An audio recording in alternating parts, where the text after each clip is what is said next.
പറഞ്ഞാലും ഇല്ലെങ്കിലും ദൈവം എന്ന് പറയുന്ന മതജന്യ മനോസങ്കല്പത്തിന് തെളിവുകളില്ല. അദ്ദേഹം ഒരു ഗോഡ് ഉണ്ട് എന്ന് പറഞ്ഞില്ല. അതെനിക്ക് എന്നെ വളരെയധികം നിരാശപ്പെടുത്തി. എതിരാളി ഇല്ലാത്ത ഒരാളെ പോലെ ഞാൻ ഫീൽ ചെയ്യുകയാണ്. I want somebody to say something, then only I can negate it. And when you don't say that I am not sure, then what shall I contend actually? I have nothing. You have to have a God and it should be defined. അത് വളരെ വ്യക്തമായിട്ട് നിർവചിക്കാൻ കൂടി വേണം. ഇങ്ങനെയാണല്ലോ സാധനം. എങ്ങനെ ജീവൻ ഉണ്ടാക്കാം എന്ന് ചിന്തിക്കുമ്പോൾ എളുപ്പ വഴി ജീവൻ മണ്ണ് വെച്ച് കുഴച്ച് ഒരാളെ ഉണ്ടാക്കുക എന്ന് പറഞ്ഞ് തുപ്പി ഊതിക്കയറ്റുക, ഇങ്ങനെയൊക്കെയുള്ള വളരെ മൃഗീയമായിട്ടുള്ള അല്ലെങ്കിൽ രസകരമായിട്ടുള്ള ഗോത്രഭാവനകൾ. എത്ര എളുപ്പം ഒരു മനുഷ്യനെ ഉണ്ടാക്കാനായിട്ട് ഒരു മനുഷ്യൻ്റെ രൂപം ഉണ്ടാക്കുക, അതിനകത്ത് ജസ്റ്റ് ഇഞ്ചക്ഷൻ കൊടുക്കുന്നതോടും കുത്തിവെക്കുക. ഏതെങ്കിലും ഒരു വസ്തുവിൻ്റെ കാരണം ഇന്നതാണ് എന്ന് പറയുമ്പോൾ ആ വസ്തുവിനും ഒരു കാരണം നമ്മൾ കണ്ടെത്താൻ ബാധ്യസ്ഥരാണ്. കാര്യം കാര്യകാരണ ബന്ധമനുസരിച്ച് ഈ പ്രപഞ്ചത്തെ സംവിധാനം ചെയ്ത ഒരാൾ അല്ലെങ്കിൽ നിയന്ത്രിക്കുന്ന ഒരാൾ എന്ന് പറയുമ്പോൾ അവിടെ എന്താണ് വരുന്നത്? അയാൾ തനിയെ ഉണ്ടാകണം, അതാണ്. അപ്പോൾ തനിയെ ഉണ്ടായില്ലെങ്കിൽ അയാൾക്കൊരു കാരണം ഉണ്ടാവണം. അതൊരു ശക്തിയോ ഒരു താളമോ വൈബ്രേഷനോ കമ്പനമോ എരപ്പോ സംഗീതമോ സത്യമോ എന്തോ ആയിക്കോട്ടെ, ഈ സാധനം തനിയെ ഉണ്ടതായിട്ട് നമ്മൾ സങ്കല്പിക്കണം. ഇപ്പം നമ്മൾ നാസ്തിക ചിന്ത, ഇദ്ദേഹം പറഞ്ഞു നാസ്തികർ എന്ന് പറയാൻ ധൈര്യം ഉണ്ടെന്ന്. I am proud to be an atheist. ഞാൻ ആദ്യം തൊട്ട് അവസാനം വരെ ഞാൻ യുക്തിവാദി എന്നുള്ള പദവേ ഉപയോഗിക്കാറില്ല. ഞാൻ നിരീശ്വരവാദിയെന്നോ നാസ്തികനെന്നോ എന്തോ വേണമെങ്കിൽ നിങ്ങൾ പറയാം, ഞാൻ പച്ചയായിട്ട് തന്നെ പറയുന്ന ആളാണ്. എല്ലാം തനിയെ ഉണ്ടായതാണ് എന്ന് പറയാൻ എന്ത് തെളിവാണ് ഉണ്ടായത് എന്നാണ് ചോദ്യം. ഞാനിത് ആദ്യം ഈ ചോദ്യം എന്നോട് ചോദിച്ചത് എനിക്ക് എളുപ്പമായിരുന്നു. തനിയെ ഉണ്ടാകാത്ത ഒരു കാര്യം എന്ന് പറയാമോ? തനിയെ ഉണ്ടാകാത്ത ഒരു പ്രപഞ്ച വസ്തു പ്രതിഭാസം ഒരു ഇവന്റ് ഇവിടെ ഇരിക്കുന്ന ആർക്കെങ്കിലും പറയാമോ? I challenge you.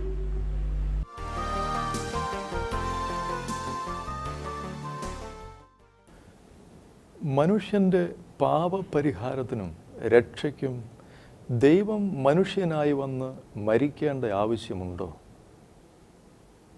ഈ ചോദ്യത്തിനുള്ള ഉത്തരമാണ് യേശുക്രിസ്തുവിൻ്റെ സുവിശേഷത്തിൻ്റെ കാതൽ.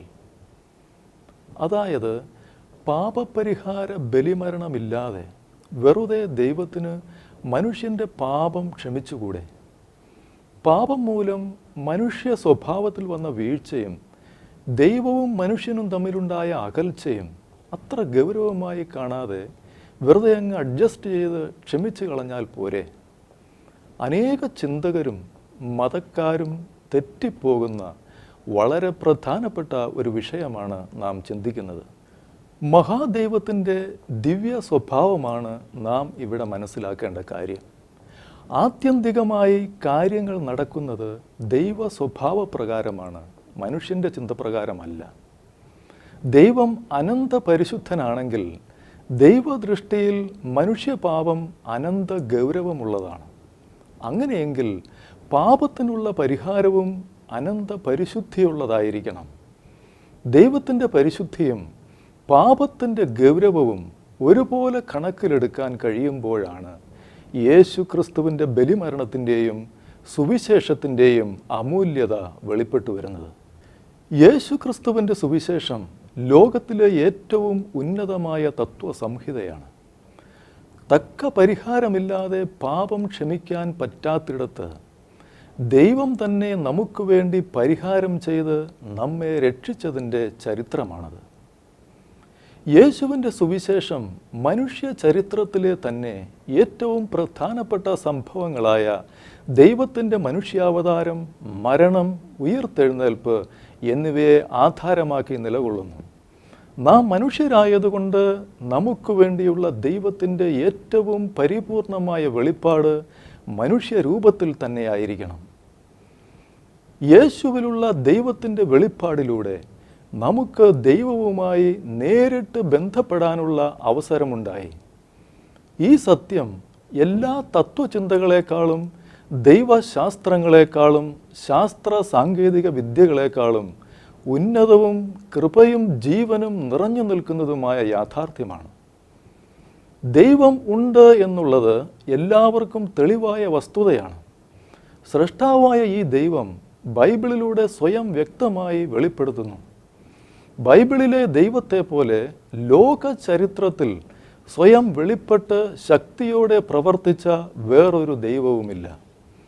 ആകാശത്തെയും ഭൂമിയെയും സൃഷ്ടിച്ച താൻ മാത്രമാണ് ഏകസത്യ ദൈവമെന്നും താനല്ലാതെ മറ്റൊരു ദൈവം ഇല്ല എന്നും മറ്റു ദൈവങ്ങളെ ആരാധിക്കുന്നതും വിഗ്രഹാരാധനയും ആഭിചാരവുമെല്ലാം വലിയ പാപമാണെന്നും തന്നെ അനുസരിക്കാത്തവരെ താൻ ന്യായം വിധിക്കുമെന്നും വേറൊരു ദൈവവും പറയാത്ത വിധം പറഞ്ഞ് ബൈബിളിലെ ദൈവം മനുഷ്യവർഗത്തിന് ശക്തമായ മുന്നറിയിപ്പ് നൽകുന്നു. ദൈവത്തെ നിഷേധിക്കുന്നവരും യേശുവിൻ്റെ സുവിശേഷത്തെ അനുസരിക്കാത്തവരും യേശുവിൻ്റെ സുവിശേഷ പ്രകാരം ന്യായം വിധിക്കപ്പെടും. ഈ ന്യായവിധിയുടെ കാരണം ബൈബിൾ വ്യക്തമാക്കുന്നു. അനീതി കൊണ്ട് സത്യത്തെ തടുക്കുന്ന മനുഷ്യരുടെ സകല അഭക്തിക്കും അനീതിക്കും നേരെ ദൈവത്തിൻ്റെ കോപം സ്വർഗത്തിൽ നിന്ന് വെളിപ്പെടുന്നു. ദൈവത്തെക്കുറിച്ച് അറിയാകുന്നത് അവർക്ക് തെളിവായിരിക്കുന്നു. ദൈവം അവർക്ക് വെളിവാക്കിയല്ലോ. അവൻ്റെ നിത്യശക്തിയും ദിവ്യത്വവുമായി അവൻ്റെ അദൃശ്യ ലക്ഷണങ്ങൾ ലോക സൃഷ്ടി മുതൽ അവൻ്റെ പ്രവൃത്തികളാൽ ബുദ്ധിക്ക് വെളിവായി വെളിപ്പെട്ടു വരുന്നു. അവർക്ക് പ്രതിവാദമില്ലാതിരിക്കേണ്ടതിന് തന്നെ.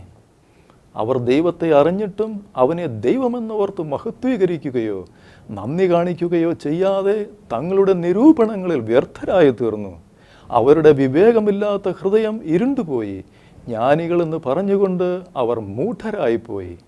അക്ഷയനായ ദൈവത്തിൻ്റെ തേജസ്സിനെ അവർ ക്ഷയമുള്ള മനുഷ്യൻ, പക്ഷി, നാൽക്കാലി, ഇഴജാതി എന്നിവയുടെ രൂപസാദൃശ്യമായി മാറ്റിക്കളഞ്ഞു. ദൈവത്തിൻ്റെ സത്യം അവർ വ്യാജമാക്കി മാറ്റിക്കളഞ്ഞു.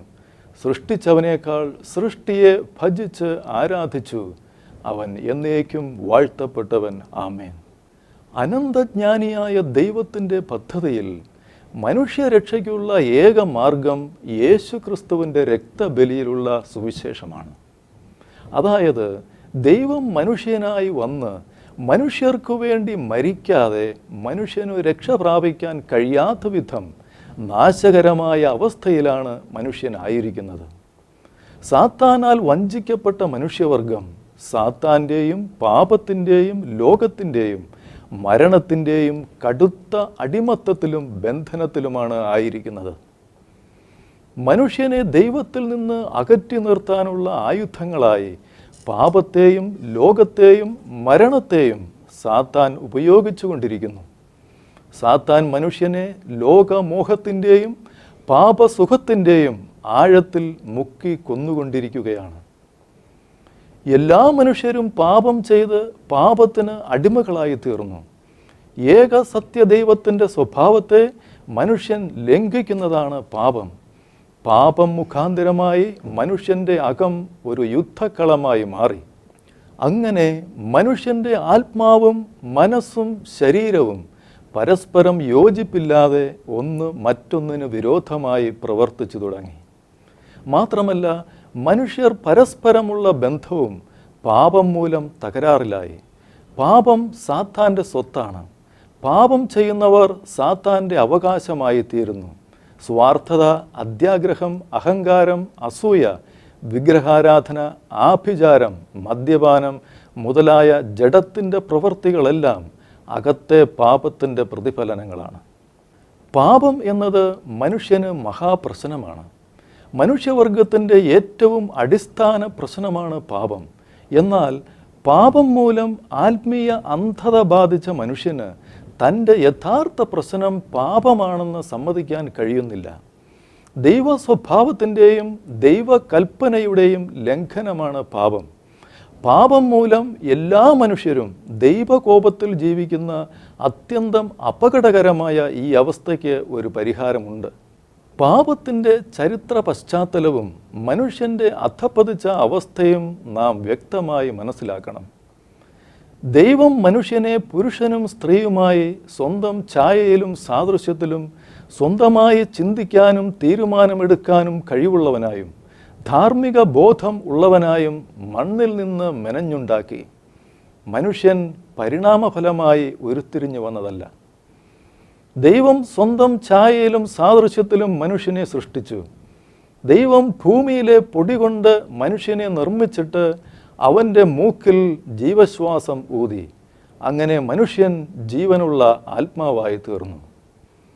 ദൈവം മനുഷ്യനെ പാപമില്ലാതെ കളങ്കമറ്റവനായും പൂർണ്ണതയുള്ള സ്വതന്ത്ര മനസ്സോടുകൂടിയുമാണ് സൃഷ്ടിച്ചത്. മനുഷ്യനും ദൈവവുമായി പരസ്പര സ്നേഹബന്ധവും കൂട്ടായ്മയും നിലനിർത്തുന്നതിനും ദൈവത്തെ മഹത്വപ്പെടുത്തുന്നതിനും വേണ്ടിയാണ് ആത്മാവായ ദൈവം മനുഷ്യനെ ആത്മാവുള്ളവനായി ഭൂമിയിൽ സൃഷ്ടിച്ചത്. ദൈവം മനുഷ്യനെ സൃഷ്ടിച്ചതിൻ്റെ ഉദ്ദേശം മനുഷ്യൻ ദൈവത്തെ ആരാധിക്കുകയും സേവിക്കുകയും ചെയ്ത് മഹത്വപ്പെടുത്തുക വഴി ദൈവവുമായി കൂട്ടായ്മയിൽ ആയിരിക്കുവാനാണ്. അനുസരണത്തോടെ ദൈവേഷ്ടപ്രകാരമുള്ള ഒരു ജീവിതമാണ് ദൈവം മനുഷ്യനിൽ നിന്ന് ആവശ്യപ്പെട്ടത്. ദൈവം സകല പ്രപഞ്ചത്തിൻ്റെയും ജീവജാലങ്ങളുടെയും സൃഷ്ടാവാണ്. ദൈവം സൃഷ്ടിച്ചിട്ടുള്ളവരിൽ ഏറ്റവും ഉന്നതനായിരുന്നു ലൂസിഫർ. ലൂസിഫർ സ്വർഗത്തിലായിരുന്ന കാലത്ത് തൻ്റെ ഹൃദയത്തിൽ അഹങ്കരിക്കുകയും ദൈവത്തെ അട്ടിമറിക്കാൻ ശ്രമിക്കുകയും ചെയ്തു. അതിൻ്റെ ഫലമായി ലൂസിഫറും തന്നോട് കൂട്ടുചേർന്ന സ്വർഗത്തിലെ 1/3 ദൈവദൂതന്മാരും സ്വർഗത്തിൽ നിന്ന് പുറത്താക്കപ്പെട്ടു. അവരാണ് ഇന്നത്തെ സാത്താനും പിശാചുകളും. അഹങ്കാരം നിറഞ്ഞ് ദൈവത്തിനെതിരെ തിരിഞ്ഞപ്പോൾ ദൈവദൂതനായിരുന്ന ലൂസിഫർ സാത്താനായി രൂപാന്തരപ്പെട്ടു. ദൈവത്തിനെതിരായി പ്രവർത്തിക്കുക എന്നതാണ് സാത്താൻ്റെ സ്വഭാവം. അങ്ങനെ ഇന്നും ദൈവത്തിൻ്റെ സൃഷ്ടികളെയെല്ലാം നശിപ്പിക്കുക എന്ന ലക്ഷ്യവുമായി സാത്താൻ മുന്നോട്ട് നീങ്ങിക്കൊണ്ടിരിക്കുന്നു. ദൈവത്തിൻ്റെ ഛായയിലും സാദൃശ്യത്തിലും സൃഷ്ടിക്കപ്പെട്ട മനുഷ്യനോട് സാത്താന് അടക്കാനാവാത്ത വിദ്വേഷമാണ്. ദൈവം സാത്താന് വേണ്ടി ഒരുക്കിയ നരകത്തിൽ മനുഷ്യരെയും എത്തിച്ച് നശിപ്പിക്കുക എന്നതാണ് സാത്താൻ്റെ ലക്ഷ്യം. മനുഷ്യൻ സാത്താൻ്റെ പ്രേരണയാൽ ദൈവത്തോട് അനുസരണക്കേട് കാണിച്ച് പാപം ചെയ്യുകയും അങ്ങനെ ദൈവകൃപയിൽ നിന്ന് വീണുപോകുകയും ചെയ്തു. മനുഷ്യൻ ആത്മീയമായി മരിച്ച് ദൈവത്തിൽ നിന്ന് അകന്നുപോയി. അങ്ങനെ ലോകത്തിൽ പാപവും രോഗവും മരണവും കടന്നു. മനുഷ്യൻ സാത്താനെ അനുസരിച്ച് സാത്താൻ്റെ നിയന്ത്രണത്തിൽ അകപ്പെട്ട് ജന്മന പാപം നിറഞ്ഞ സ്വഭാവ പ്രകൃതിയുള്ളവനായി. അതിനാൽ സ്വയം രക്ഷിക്കുവാനോ സ്വന്തം പരിശ്രമവും യോഗ്യതകളും കൊണ്ട് ദൈവവുമായുള്ള ബന്ധം വീണ്ടെടുക്കുവാനോ കഴിയാത്ത വിധം മനുഷ്യൻ അധപ്പതിച്ചു. ദൈവത്തിന് സ്വീകാര്യമായ നിലവാരത്തിൽ ചിന്തിക്കാനും പ്രവർത്തിക്കാനും മനുഷ്യന് കഴിവില്ലാതായി. പാപം മനുഷ്യനെ നിത്യമരണത്തിനും നിത്യനരകത്തിനും അർഹനാക്കി. പാപം ചെയ്യുന്ന ആത്മാവ് മരിക്കും എന്നാണ് ദൈവപ്രമാണം.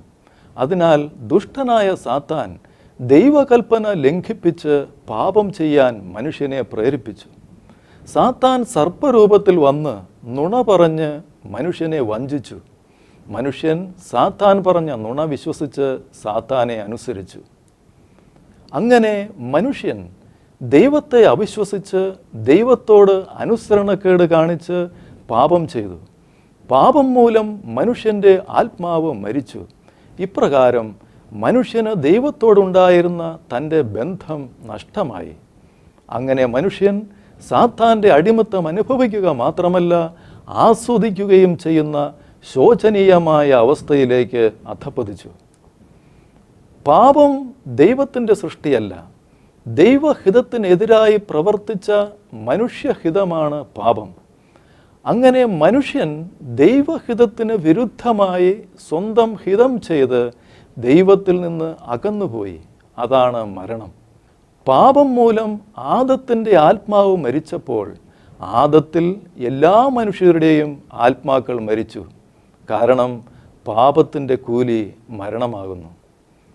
ആദത്തിൻ്റെ പാപത്തിനു ശേഷം മനുഷ്യ സ്വഭാവം പാപപ്രകൃതമുള്ളതായി തീർന്നു.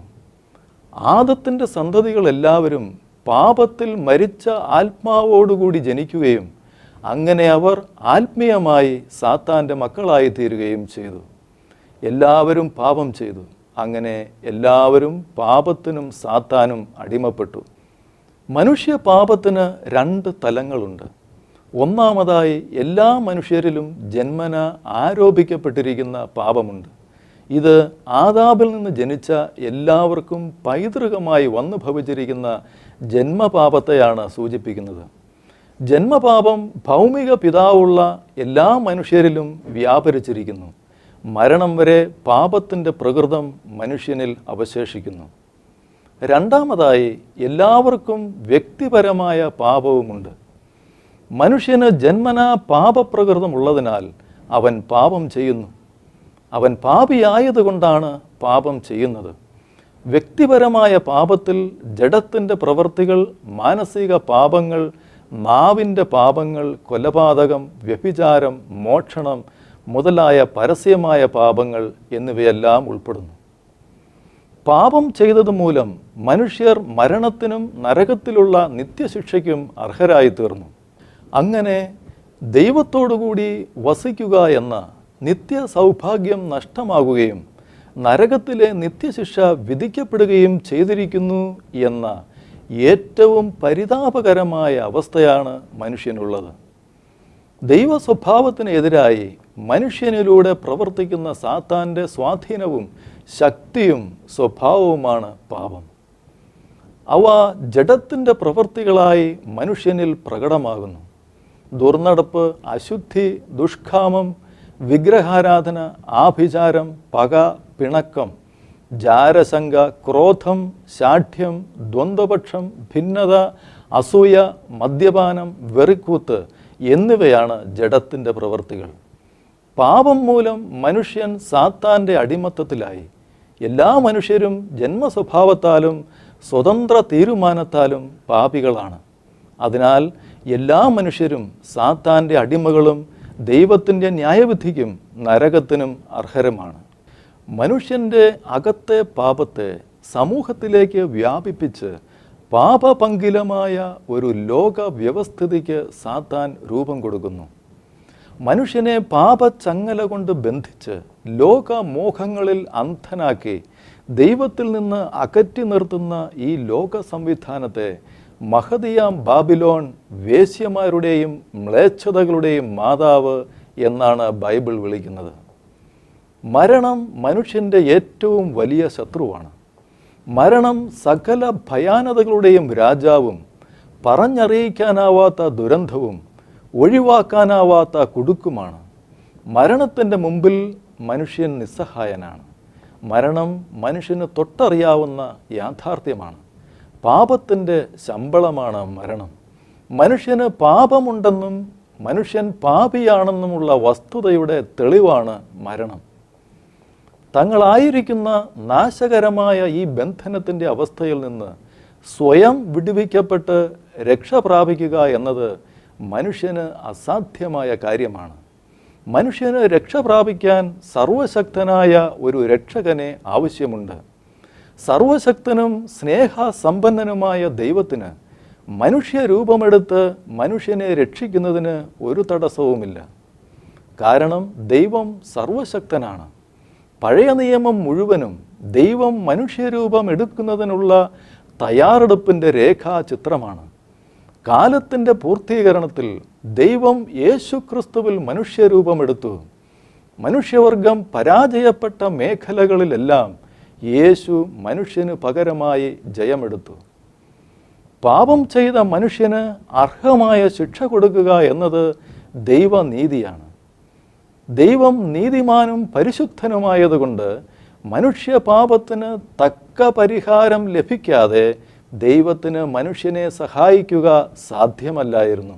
അതേസമയം തന്നെ മനുഷ്യപാപത്തിന് പരിഹാരമൊന്നും ലഭിക്കാതെ മനുഷ്യവർഗം മുഴുവനും നശിച്ചു പോകുന്നത് സ്നേഹസമ്പന്നനായ ദൈവത്തിന് അനുവദിക്കാനും കഴിഞ്ഞില്ല. തൻ്റെ പാപത്തിന് സ്വയമായി പരിഹാരം കണ്ടെത്താൻ കഴിവില്ലാത്ത മനുഷ്യനെ സഹായിക്കാൻ ദൈവത്തിൻ്റെ സ്നേഹം ദൈവത്തെ നിർബന്ധിച്ചു. അതിനാൽ മനുഷ്യവർഗത്തിൻ്റെ പാപത്തിൻ്റെ ശിക്ഷ സ്വയം ഏറ്റെടുത്ത് മനുഷ്യപാപത്തിന് പരിഹാരം ചെയ്ത് മനുഷ്യവർഗത്തിന് രക്ഷാമാർഗം തുറക്കാൻ ദൈവം തീരുമാനിച്ചു. മനുഷ്യവർഗത്തിൻ്റെ പാപത്തിൻ്റെ ശിക്ഷ യേശു അനുഭവിച്ചു. മനുഷ്യവർഗത്തിൻ്റെ പാപത്തിൻ്റെ ശിക്ഷ ദൈവം യേശു ക്രിസ്തുവിൽ സ്വയം ഏറ്റെടുത്ത് മനുഷ്യനെ രക്ഷിച്ചു. തൻ്റെ നീതിയും സ്നേഹവും പ്രകടമാക്കുന്നതിനും അങ്ങനെ മനുഷ്യന് നിത്യരക്ഷയും നിത്യജീവനും നൽകുന്നതിനുമായി കാലത്തിൻ്റെ പൂർത്തീകരണത്തിൽ ദൈവം തൻ്റെ ഏകപുത്രനെ മനുഷ്യപാപത്തിന് പരിഹാര ബലിയായി ഭൂമിയിലേക്ക് അയച്ചു. ദൈവം യേശു ക്രിസ്തുവിൽ മനുഷ്യനായി വന്ന് സ്വന്തം ജീവൻ ബലിയർപ്പിച്ച് മനുഷ്യവർഗത്തിൻ്റെ പാപപരിഹാര വില മനുഷ്യർക്കു വേണ്ടി ദൈവത്തിന് കൊടുത്ത് പാപത്തോടുള്ള ദൈവകോപത്തെ അകറ്റി ദൈവത്തിൻ്റെ നീതിയെയും ന്യായത്തെയും പരിശുദ്ധിയെയും വെളിപ്പെടുത്തി. അങ്ങനെ ദൈവവുമായുള്ള മനുഷ്യൻ്റെ അനുരഞ്ജനത്തിനുള്ള ഏക വഴി ഒരുങ്ങുകയും മനുഷ്യവർഗത്തിൻ്റെ വീണ്ടെടുപ്പ് സാധ്യമാവുകയും ചെയ്തു. ദൈവമായ യേശു നമ്മുടെ പാപത്തിൻ്റെ ശിക്ഷയായ കഷ്ടങ്ങളും മരണവും നരകശിക്ഷയും നമുക്ക് പകരമായി അനുഭവിച്ചു. യേശുവിനെ സ്വീകരിക്കുന്നവർക്ക് പാപമോചനവും രക്ഷയും സ്വർഗവുമുണ്ട്. അങ്ങനെ യേശുവിലൂടെ നിത്യജീവൻ പ്രാപിക്കുന്നവരാണ് വാസ്തവത്തിൽ മനുഷ്യത്വത്തിൻ്റെ പൂർണ്ണത നേടുന്നത്. യേശുവിനെ പറ്റി അറിഞ്ഞതുകൊണ്ടോ പഠിച്ചതുകൊണ്ടോ പ്രസംഗിച്ചതുകൊണ്ടോ അല്ല, വിശ്വസിച്ച് സ്വീകരിക്കുന്നത് കൊണ്ടാണ് രക്ഷ. മനുഷ്യരക്ഷയുടെ ഏക അടിസ്ഥാനം യേശുക്രിസ്തുവിൻ്റെ രക്തബലിയാണ്. യേശുക്രിസ്തു ഓരോ മനുഷ്യനും പകരമായി പാപത്തിൻ്റെ ശിക്ഷയായ മരണം അനുഭവിച്ചു. അതിനാൽ പാപപരിഹാരത്തിനായി യേശുവിൽ ആശ്രയിക്കുന്നവർക്ക് പാപക്ഷമ ലഭിക്കുന്നു. കുരിശിലുള്ള തൻ്റെ മരണം വഴിയായി യേശുക്രിസ്തു തൻ്റെ ശരീരത്തിൽ നമ്മുടെ പാപങ്ങൾ വഹിച്ചു. മനുഷ്യവർഗത്തിൻ്റെ പാപങ്ങളെല്ലാം കുരിശിൽ തറച്ചു.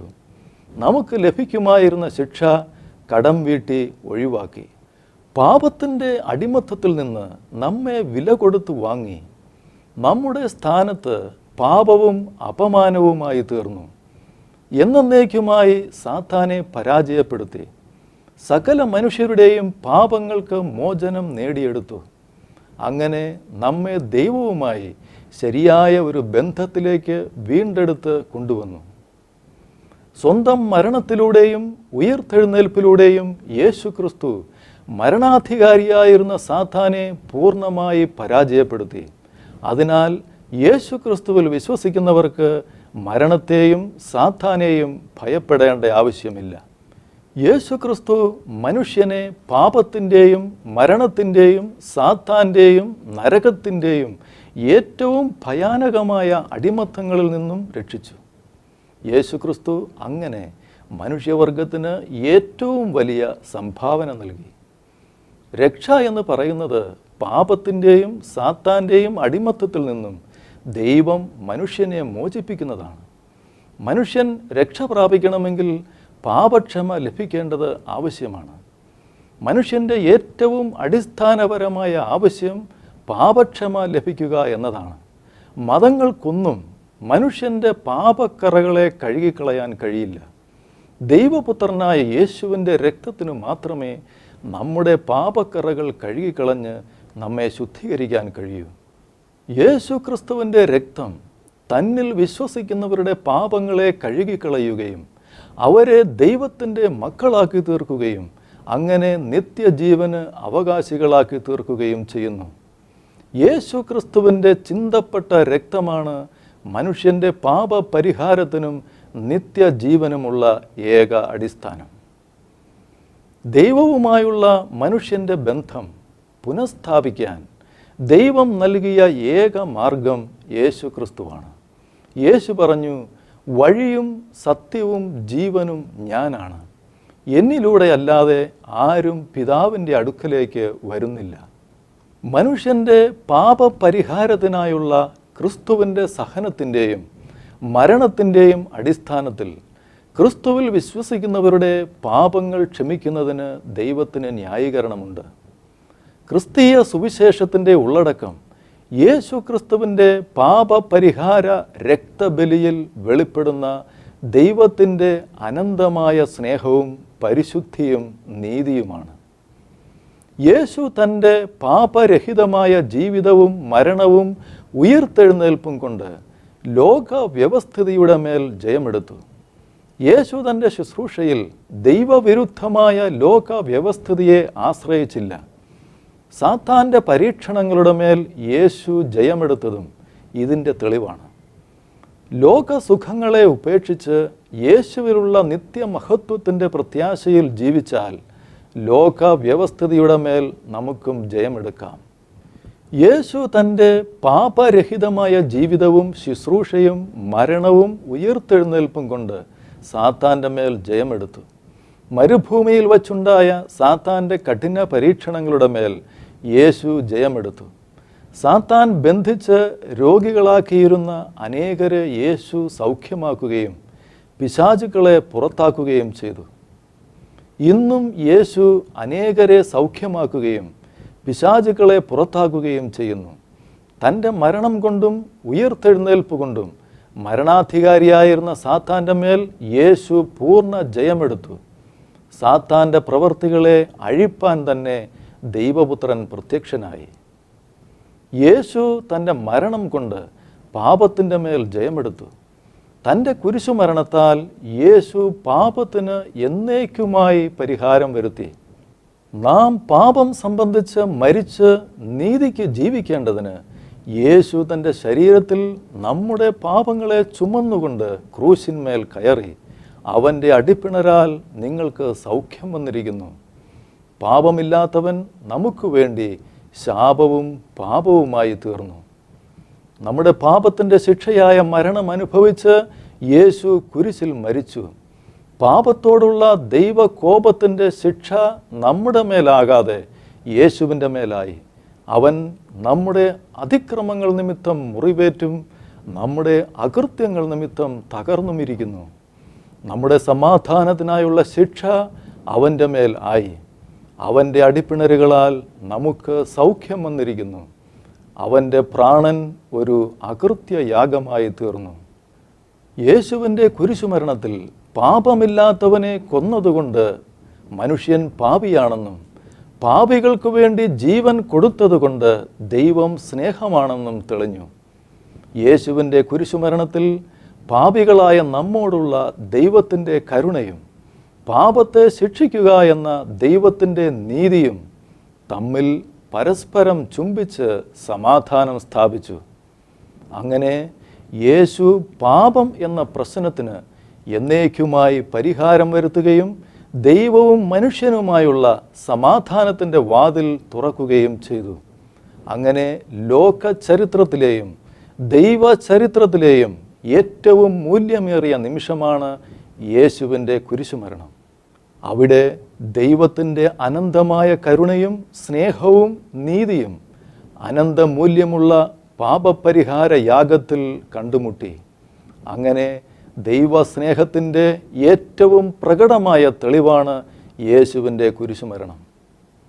യേശു പ്രാണനെ വിട്ടപ്പോൾ മന്ദിരത്തിലെ തിരശ്ശീല മേൽതൊട്ട് അടിയോളം രണ്ടായി ചീന്തിപ്പോയി. ഭൂമി കുലുങ്ങി, പാറകൾ പിളർന്നു, കല്ലറകൾ തുറന്നു. നിദ്ര പ്രാപിച്ച വിശുദ്ധന്മാരുടെ ശരീരങ്ങൾ പലതും ഉയർത്തെഴുന്നേറ്റ് അവൻ്റെ പുനരുത്ഥാനത്തിൻ്റെ ശേഷം കല്ലറകളെ വിട്ട് വിശുദ്ധ നഗരത്തിൽ ചെന്ന് പലർക്കും പ്രത്യക്ഷമായി. ശതാധിപനും അവനോടുകൂടെ യേശുവിനെ കാത്തുനിന്നവരും ഭൂകമ്പം മുതലായി സംഭവിച്ചത് കണ്ടിട്ട് അവൻ ദൈവപുത്രനായിരുന്നു സത്യം എന്ന് പറഞ്ഞ് ഏറ്റവും ഭയപ്പെട്ടു. യേശു തൻ്റെ ഉയർത്തെഴുന്നേൽപ്പിനാൽ മരണത്തിൻ്റെ മേലും മരണാധികാരിയായിരുന്ന സാത്താൻ്റെ മേലും ജയമെടുത്തു.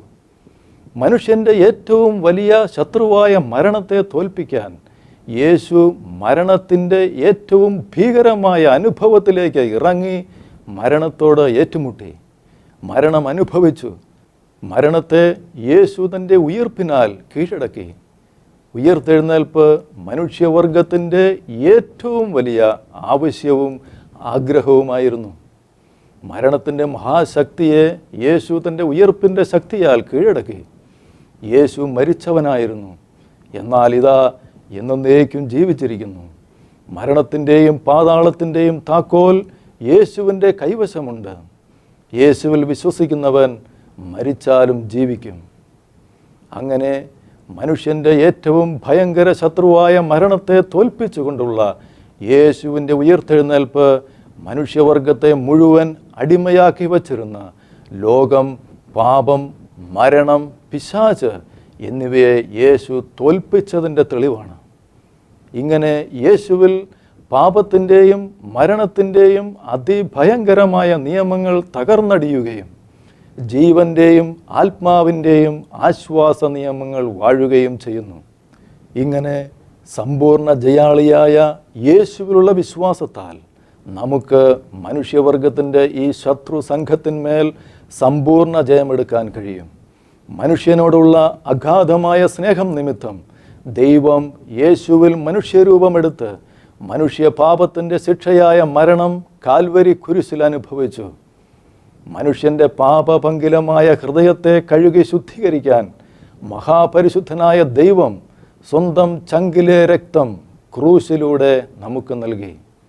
അങ്ങനെ യേശു കുരിശിൽ മരിച്ച് അടക്കപ്പെട്ട് മൂന്നാം നാൾ മനുഷ്യൻ്റെ ഏറ്റവും ഭയങ്കര ശത്രുവായ മരണത്തെ തോൽപ്പിച്ച് ഉയർത്തെഴുന്നേൽക്കുകയും ചെയ്തു. അങ്ങനെ മനുഷ്യവർഗത്തെ മുഴുവനും അടിമയാക്കി വച്ചിരുന്ന ലോകം, പാപം, മരണം, പിശാച് എന്നീ ശത്രുക്കളെ യേശു തോൽപ്പിച്ചു. ഈ യേശുവിലുള്ള വിശ്വാസത്താൽ മാത്രമേ നമുക്ക് ഈ ശത്രു സംഘത്തിന്മേൽ ജയമെടുക്കാൻ കഴിയൂ. തൻ്റെ പാപത്തെക്കുറിച്ച് പശ്ചാത്തപിക്കുന്ന ഒരു വ്യക്തിയോട് ദൈവം ക്ഷമിക്കുന്നത് ചരിത്ര സംഭവങ്ങളായ യേശു ക്രിസ്തുവിൻ്റെ മരണത്തിൻ്റെയും ഉയിർപ്പിൻ്റെയും അടിസ്ഥാനത്തിലാണ്.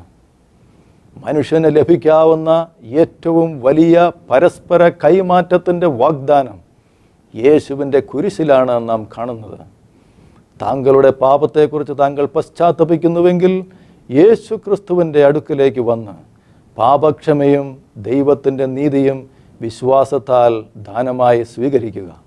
ഇതിൽ നിന്നെല്ലാം യേശു ക്രിസ്തു ദൈവമാണ് എന്ന സത്യം വെളിപ്പെട്ടു വരുന്നു. മനുഷ്യനു വേണ്ടിയുള്ള ദൈവത്തിൻ്റെ ഏറ്റവും ഉന്നതമായ വെളിപ്പാടാണ് യേശു.